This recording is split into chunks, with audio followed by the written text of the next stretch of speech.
10장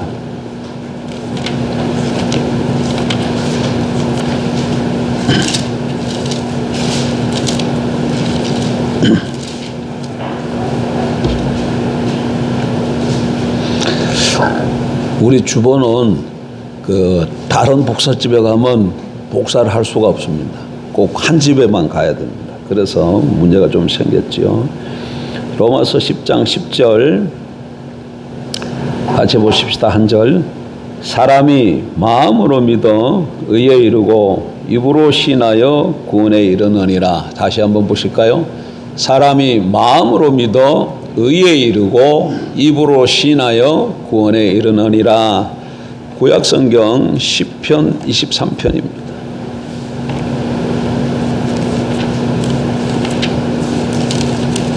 시편 23편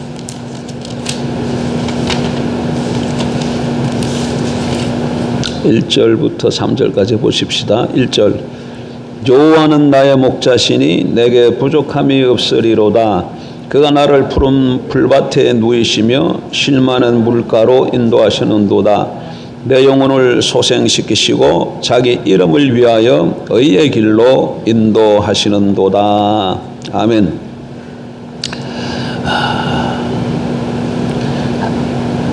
여러분, 예수 그리스도가 여러분에게 어떤 분이십니까? 예수 그리스도가 여러분의 주와 그리스도가 되십니까? 도마의 고백처럼 나의 주 나의 하나님이 되시는가요? 그렇다면 성경은 우리에게 뭐라고 얘기합니까? 요한복음 1장 12절 영접하는 자 곧 그 이름을 믿는 자들에게는 하나님의 자녀가 되는 권세를 주셨으니, 예수 그리스도를 믿고 영접하면 하나님의 자녀가 된다고 성경은 우리에게 분명히 말씀해 주십니다. 그러니까 아이들 교회 주일학교 노래 보면 나는 왕 나는 왕 나는 왕자다, 또 나는 공 나는 공 나는 공주다, 그런 주일학교 노래가 있지 않습니까? 우리 로운이가 잘하는데, 그런 것처럼 예수 그리스도를 믿고 영접하면 우리는 하나님 나라의 왕자가 되고 하나님 나라의 공주가 되는 것이죠. 이 얘기는 다르게 표현하면 무슨 얘기입니까? 우리에게 하나님께서 주신 권세가 있다는 거예요. 하나님 아버지는 하늘과 땅을 지으신 만왕의 왕이시오 만주의 주시잖아요. 근데 그분의 아들과 딸이 되었기 때문에 당연히 우리에게도 왕자로서의 권세와 공주로서의 권세가 주어졌다, 그 얘기죠. 여러분 믿으십시오. 내 자신을 보지 마세요. 아이고 내가 무슨, 내 자신을 보면 아무것도 아닌 것처럼 보여요. 그리고 예수 믿기 전이나 예수 믿은 후에다 내 자신도 달라진 거 없는 것 같아요. 그럼에도 불구하고 정확하게 변한 게 하나가 있다면 뭐가 변했습니까? 우리의 신분이 바뀌었어요. 신분이 바뀌었습니다. 어떻게 바뀌었어요? 예수 믿기 전이나 예수 믿은 후나 우리의 삶은 여전히 똑같을 수 있어요. 그럼에도 불구하고 하나님이 우리를 보실 때는 하나님의 아들과 하나님의 딸로 보신다는 거예요. 이건 제 얘기가 아니고 성경이 그렇게 증거해 주고 있습니다. 영접하는 자 곧 그 이름을 믿는 자들에게는 하나님의 자녀가 되는 권세를 주셨으니, 하나님의 아들님이시고 하나님의 따님입니다. 그래서 우리에게는 하나님이 주신 권세가 있는 것이죠. 그런데 이 권세는 어떻게 나타납니까? 모든 권세는 다 말로서 행사되어집니다. 말로서 행사가 되어져요.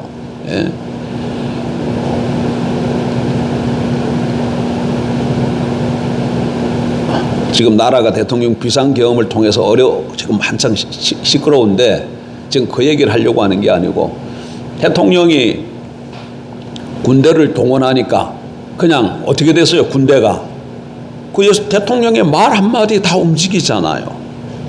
대통령이 왜 한마디의 말을 움직입니까? 대통령에게 뭐가 있기 때문에? 권세가 있기 때문에. 권세가 있기 때문에. 여러분, 권세와 힘은 다릅니다. 대통령은 탱크를 움직일 수 있는 능력은 없어요. 힘은 없어요. 아마 탱커의 운전대가 어떤 건지도 모를 거예요. 그러나 탱커 운전병은 탱커를 움직일 수 있는 힘과 능력이 있어요. 네. 그렇지만 그 탱크를 실질적으로 움직일지는 자기 마음대로 못해요. 왜 그래요? 자기에게 권세가 없기 때문에 그렇습니다. 덤프 트럭 기사가 자기보다 100배나 더 되는 덤프 트럭을 막 110km, 120km로 이렇게 몰고 갈 수 있죠. 그러나 조그만 교통승차한 사람이 그냥 호루라기 불면서 손가락으로 이렇게 하면 어떻게 돼요? 덤프 트럭이. 그 자리에서 어떻게 해야 돼요? 서야 돼. 왜 그렇습니까? 나라에서 주어진 뭐가 있기 때문에 그래요? 권세가 있기 때문에 그렇습니다. 권세가 있기 때문에. 여러분, 그런 것처럼 하나님께서 예수 그리스도를 믿고 영접한 우리에게도 하나님의 자녀가 되는 권세를 주신 것을 믿으시기 바랍니다. 한번 따라합시다. 내게는 하나님께서 주신 권세가 있다. 하나님의 권세예요. 하나님의 권세가 있어요. 그래서 근데 이 권세가 말로 행사되어지기 때문에 우리가 말을 잘해야 돼. 무슨 말을 해야 돼요? 믿음의 권세 있는 말을 해야 되는 것이죠. 그리고 이 믿음의 권세 있는 말을 할 때에 우리 삶 속에 놀라운 하나님의 능력과 기적을 우리가 경험하게 될 줄 믿습니다. 그런데 이 권세 있는 말을 하려면 잘해야 되는데 두 가지를 좀 기억해야 돼. 첫째는 반드시 해서는 안 될 말이 있어요. 이 말 하면 완전히 초치는 거야. 권세가 있는 말을 많이 했다가도 요 말 해버리면 초치는 거예요. 반드시 해서는 안 된 말이 있고 반드시 해야 되는 말이 있습니다. 근데 지난주에는 우리가 뭘 살펴봤습니까? 반드시 해서는 안 될 말을 살펴봤잖아요. 반드시 해서는 안 될 말 두 가지가 있었습니다. 뭐가 뭐였습니까? 부신하는 말. 부신하는 말, 또 하나는 원망 불평하는 말. 예, 불신의 말이나 원망 불평하는 말을 하면 우리가 지금까지 막 권세 있는 믿음의 말을 했다 할지라도 요 말 몇 번 해버리면 권세 있는 말의 효력을 다 상실해 버립니다. 그래서 어떤 경우라 할지라도 입에서 부신하거나 하나님 향한 원망이나 불평 상황이 너무 어려워. 막 우리가 이스라엘 백성처럼 홍해 앞에 이르는 그런 상황에 놓여 있다 할지라도 뒤에서는 애굽의 병사들이 중무장학을 쫓아와 앞에는 홍해가 가로막혀 있어 완전히 동아리에 든 지죠. 이런 상황에 놓여 있다 할지라도 우리 입술에 대해서 하나님을 불신하거나 원망하거나 불평하는 말이 나와서는 안 된다는 얘기죠. 그럴 때라 할지라도 하나님을 믿고 신뢰하면서 늘 믿음의 말로 선포하시길 바랍니다. 그럴 때에 홍해가 어떻게 돼요? 홍해가 갈라지는 역사가 나타나는 것이죠. 자, 그러면 반드시 해야 될 말로는 뭐가 있을까요?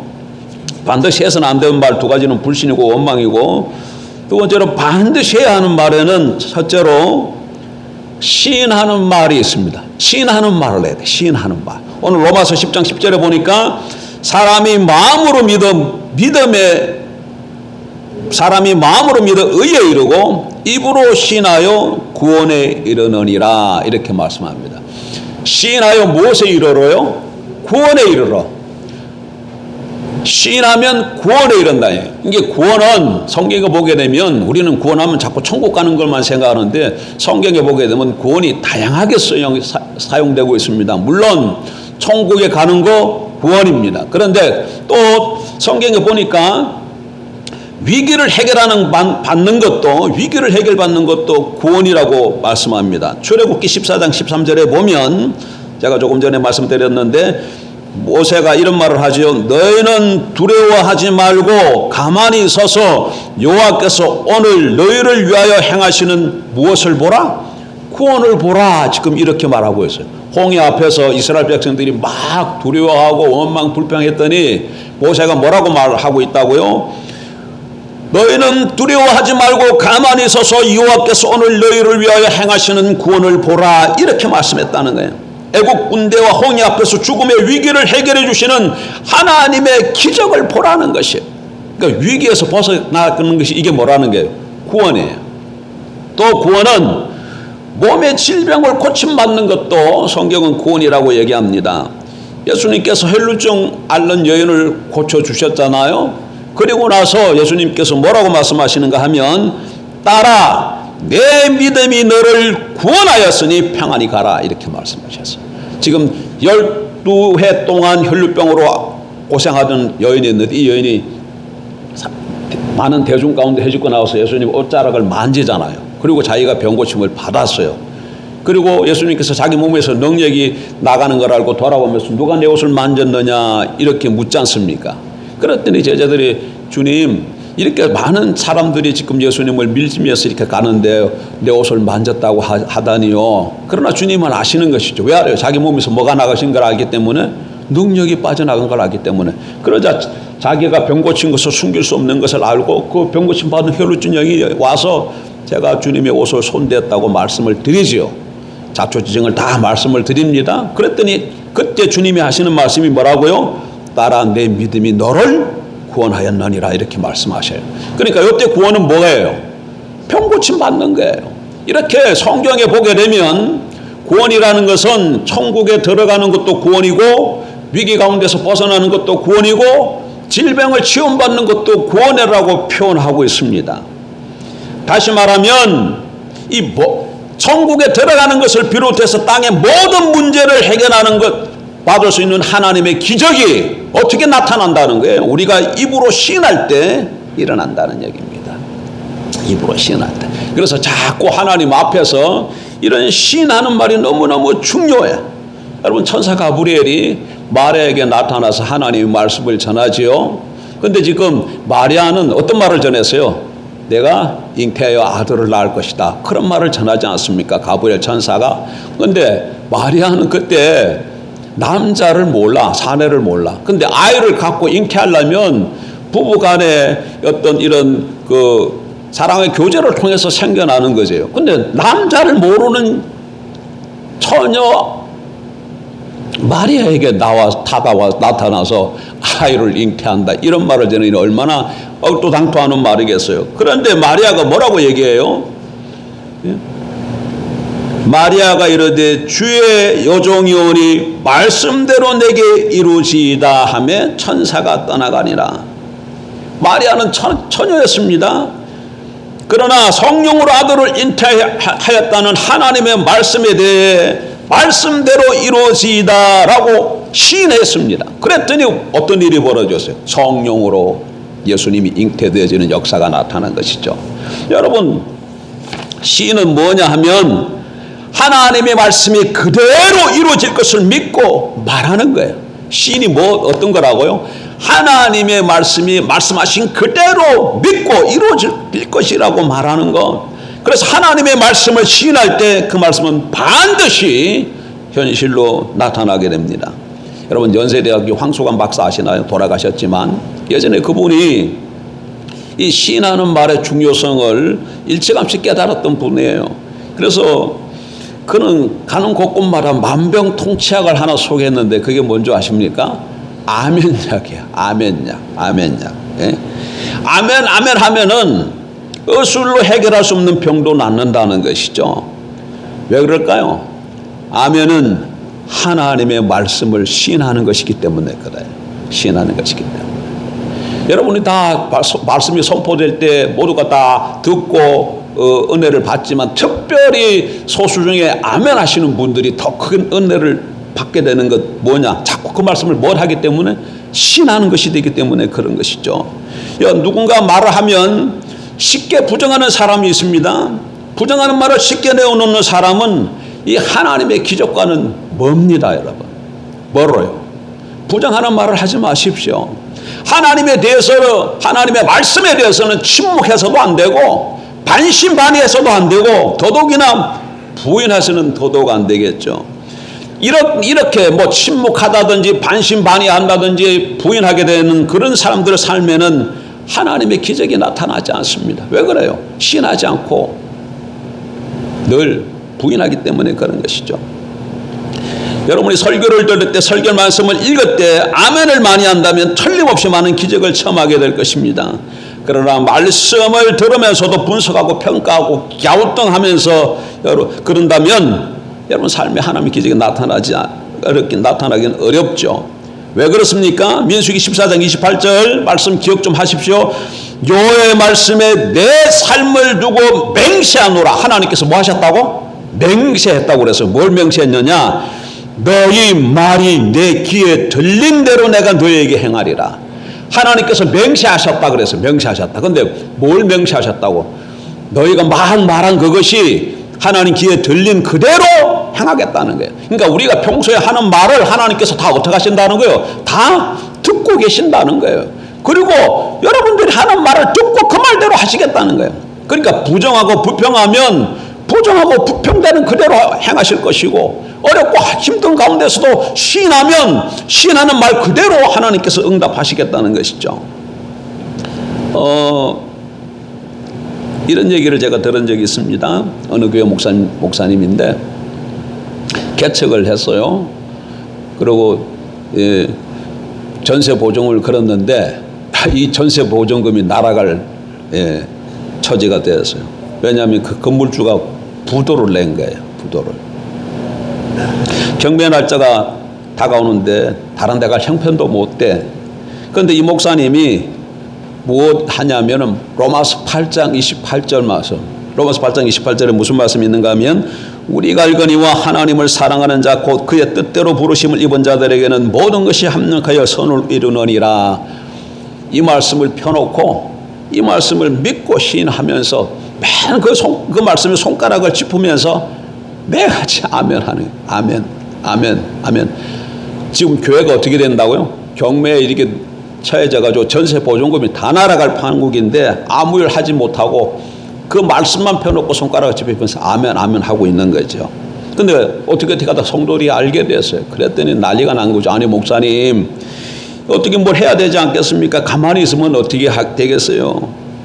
그런데도 그분은 그냥 다른 일 하지 않고 합력하면 선을 이룬다는 이 말씀을 믿고 손가락을 펴면서 아멘만 하고 기다리고 있는 거죠. 근데 마지막 순간에 그 경매가 무산되어지고 건물주가 목사님을 찾아왔어요. 그리고 하는 얘기가, 이 건물 지금 아주 싸게 줄 테니까 당신이 넘겨받으라는 거예요.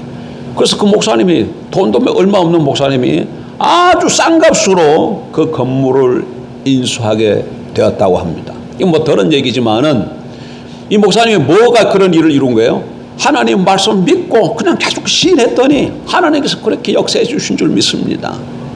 근데 이거 특이한 경우가 아니고 우리 모두도 그런 상황에 놓일 수 있잖아요. 저도 처음에 그런 상황에 놓였었습니다. 서울서 내려와가지고 예배당 건물하고 사택 2개를 이렇게 인수받았어요. 목회자 한 사람에게. 서울에서 이제 개척하게 됐는데 신문 보니까 예배당하고 사택을 4,500에 모든 걸 다 넘겨주겠다는 거예요. 예배당 성물까지 전부 다. 근데 저희는 4,000밖에 없었어 그때 전세 들어 사는 것이. 근데 그 광고 조그만 기퉁이 밑에 보니까 뭐라고 써 있느냐면 합동측 교단 500원 깎아줌 이렇게 돼 있어요. 합동측 목회자는 500만 원을 깎아준대. 그러니까 딱 제가 해당되잖아요. 합동측 목회자. 그래서 여기 안산 1동의 저쪽에 꿀다리 넘어 지금 참사랑 교회 있는 그 자리입니다. 그 자리에 거기 교회를 얻고 그 뒤에 가면 사택이 있었어요. 뭐 9평쯤 됐었나 10평쯤 됐나 조그만 거죠. 근데 이제 저도 들은 말이 있어가지고 교회 등기부 등본을 떼봤어요. 보니까 거기는 아무것도 없이 깨끗해. 근데 사택도 그럼 뭐 해야 돼? 등기부 등본을 떼봐야 되잖아요. 근데 그건 안 떼보고 그 목사님 만나가지고, 그때 그분은 목사 아니고 전도사였는데, 전도사님 제가 사택도 등기부 등본 떼봐야 되는데 교회 보니까 깨끗하고 전도사님 믿기 때문에 사택은 안 떼보겠다. 그러고 계약을 했습니다.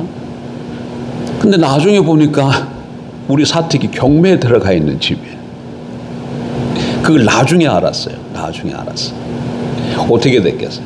난리 난 거지. 난리 난 거지. 예. 야, 그래서 그걸 보면서, 야, 이거 목회자도 못 믿겠다. 목회자도 못 믿는 세상. 여러분, 목회자도 함부로 믿으면 안 될 것 같아. 자기가 죽을 지경에 있으니까 그냥 안면 몰수하고 그냥 넘기는 거야. 그냥 넘기는 거야. 그래서 세상에 살아가는 삶은 그 상식에 맞게끔 하나 돌다리 두드리면서 건너가는 수밖에 없습니다. 어쨌든 저도 그런 경험이 있는데 이 목사님도 그런 거야. 이거는 그냥 처음부터 그런 건 아니겠죠. 지나다가 건물주가 잘못해가 부도가 나는데. 그러면 이 목사는 어떻게 했다고요? 로마서 8장을 펴놓고 손가락을 집에 맨날 아멘만 했더니 하나님께서 그 아멘의 말씀을 듣고 그 건물을 인수할 수 있는 기회를 허락해 주셨다는 거죠. 예. 우리가 하나님의 말씀을 믿고 입으로 시인할 때 그 말씀은 성경 속에 있는 말씀이 아니라 우리 현실이 될 줄 믿습니다. 살아서 역사하는 말씀이 될 줄 믿습니다. 이건 한 번쯤 일어나는 기적이 아닙니다, 여러분. 하나님의 말씀을 시인하는 사람 누구에게나 일어날 수 있는 기적인 것이죠. 그러니까 앞으로는 우리가 좀 이 말씀을 여러분 들으면 정말 그럴까? 이렇게 하면 안 되는 거죠. 아무 일도 안 일어나. 성경이 지금 뭐라고 했어요? 하나님 뭐라고 얘기했어요? 맹세하신다고 그랬잖아. 맹세하셨다고. 맹세. 그럼 뭐를? 너희가 말하는 대로 듣고 내가 행하겠다 하는 게 하나님의 명세예요. 그리고 마가복음도 11장 한번 보세요. 마가복음 11장.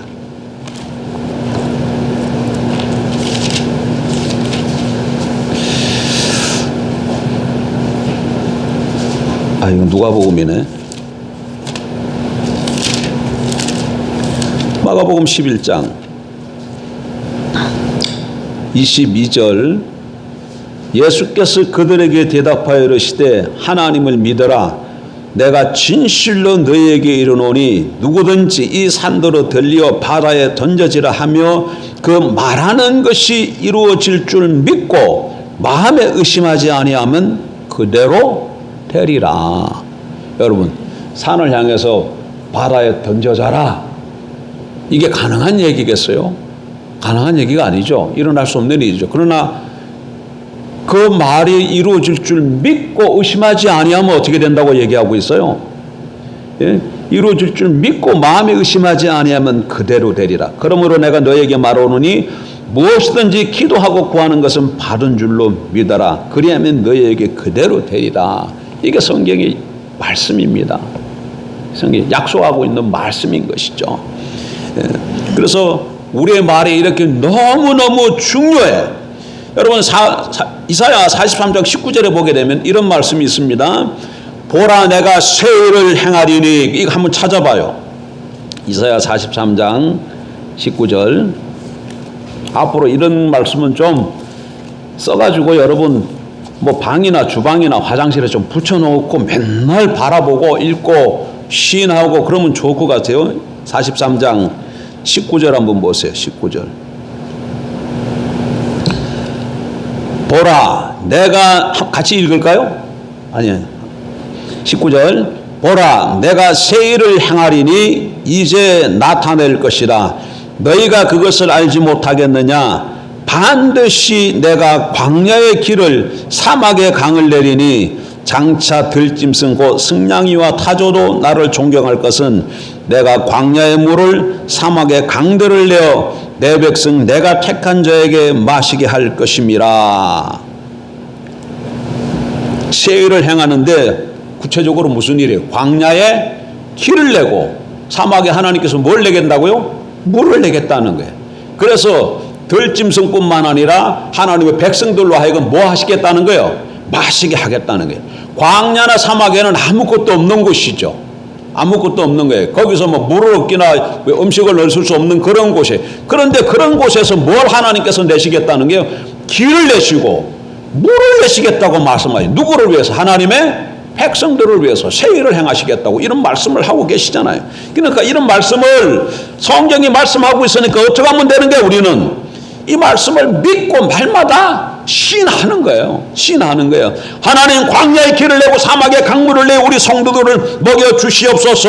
새 일을 행하여 주실 것을 믿습니다. 새 일을 행하여 주시니 감사합니다. 광야의 길이 나고 사막의 물이 넘치나이다. 이렇게 아침 저녁으로 시시때때마다 그 말씀을 보고 이렇게 시인하고 고백하면 때가 되어지면 이런 일이 그대로 일어날 줄 믿습니다. 예.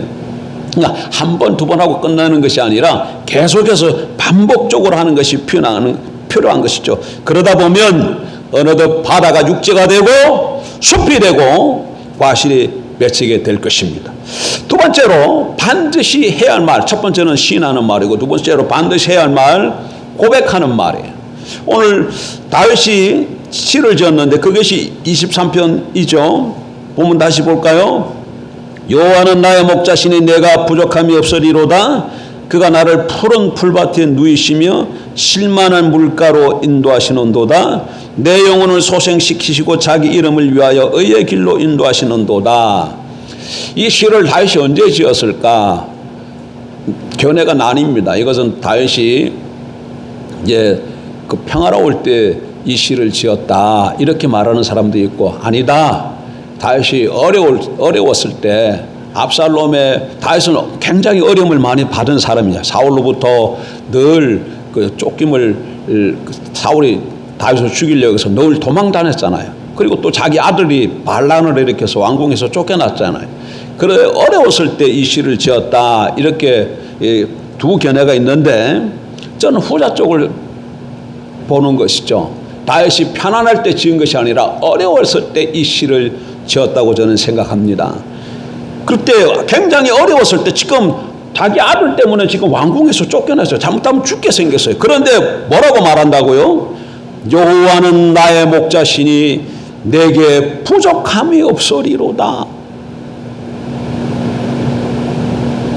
지금 죽을 줄도 몰라. 근데 뭐라고 고백하고 있다고요? 여호와는 나의 목자시니 내게 부족함이 없으리로다. 그리고 다윗은 결국 이스라엘의 가장 위대한 왕으로 부족함이 없는 사람이 되었습니다. 그의 고백이 이렇게 만든 줄 믿습니다. 여러분, 계속 이런 고백하는 말을 하면 하나님께서 우리가 하시는 말대로 듣는다고 그러시잖아요. 그래서 이 고백하는 말대로 성취되어 줄 믿습니다. 박필 목사라고 있어요. 박필 목사라고. 혹 박필 목사 아시는 분 있나요? 그분의 책에 보면 이런 얘기가 있어요. 이분이 호주에서 유학하고 오신 분인데, 호주에서 유학하고 한국에 딱 들어왔는데 주머니에 진짜 남은 돈이 몇천 원밖에 없는 거예요. 택시 딸 돈도 없고 어디 가려고 그러면 버스를 한 두세 번씩 타고 이렇게 다녀야 돼. 그런데도 불구하고 이 사람은 뭘 얘기를 하냐면, 히브리서 6장에 나와 있는 말씀을 써놓고 방에다 붙여놓고 그걸 계속해서 보면서 고백했다는 거죠. 히브리서 6장 14절에 이런 말씀이 있습니다. 내가 반드시 너에게 복주고 복주며 너를 번성하게 하고 번성하리라. 이 말씀을 믿고 이 문구를 써서 벽에 놓고 맨날 그냥 눈에 누웠든지 앉았을 때인지 보고 또 되풀이하고 고백하고 보고 또 그냥 선포하고 계속했다는 것이죠. 그렇게 했다고 해서 뭐 상황이 달라지는 일이 없어. 한 주일이 지나고 보름쯤 지나도. 그런데 시간이 많이 지난 후에 어느 날 전화가 한 통 왔는데, 잘 아는 집사님이야. 목사님 귀국하셨다며요. 무슨 일을 하실 거예요? 글쎄요, 하나님이 계획하셨겠지요. 저는 그 지금 기다리고 있습니다. 이렇게 통화를 하는데, 그 집사님이 목사님 하는 일에 제가 조금 돕고 싶어요. 계좌번호를 좀 보내주세요. 그 계좌로 1,000만 원을 보내줬다는 게 아는 집사님 통해서. 그게 뭐가 시작된 거예요. 자신이 하나님의 말씀을 써붙여놓고 계속해서 고백하고 하나님의 때를 기다렸더니 하나님께서 뭐 하신 거예요? 슬슬 일하기 시작하신 것이죠. 맞습니다, 여러분. 고백이란 하나님께 대한 나의 믿음의 표현이에요. 고백이 뭐라고요? 하나님께 대한 나의 믿음의 표현이야. 내가 하나님이 이렇게 당신을 믿습니다. 믿습니다. 그런 고백인 것이죠. 다윗은 쫓겨나면서 하나님의 나의 목자이심으로 푸른 초장 실만한 물가로 인도해 주실 것을 믿는다는 믿음의 고백을 했고, 결국은 어떻게 됐어요? 자기가 고백한 그대로 정말 실만한 물가와 푸른 초장에서 목자의 은혜를 입고 살아갈 수 있었지 않습니까? 이것은 그냥 다윗뿐만이 아니라 오늘 우리에게도 이런 믿음의 말에 권세를 주셨기 때문에 시인하는 말이나 고백하는 말을 하게 되면 우리 삶 가운데서 하나님의 기적을 우리도 똑같이 경험하게 될 줄 믿습니다. 지금 여러분의 삶이 어떻습니까? 힘들고 어렵습니까? 답답합니까? 사망이 막힌 것 같습니까? 절망하지 마십시오. 많은 경우에 그런 상황에 놓이면 우리가 나오는 것이 벌써 왜 하나님께서 내게 이런 현실을 주시지 않고 하나님이 계신 거야 안 계신 거야 불신하게 되고 원망하고 불평하기 쉬워요. 그런 말을 하면 된다 안 된다 그건 반드시 해서는 안 될 말이에요. 그런 상황이라 할지라도 무슨 말을 해야 된다? 시인하는 말, 고백하는 말. 그럴 때 조만간에 하나님께서 우리 삶 가운데 역사해 주셔서 정말 하나님이 살아계신 것을 경험하게 될 줄 믿습니다. 사막에서 길이 나고 아니야 광야에서 길이 나고 사막에서 물이 흐르는 것을 우리 삶 가운데서 경험하게 될 줄 믿습니다. 기도하십시다.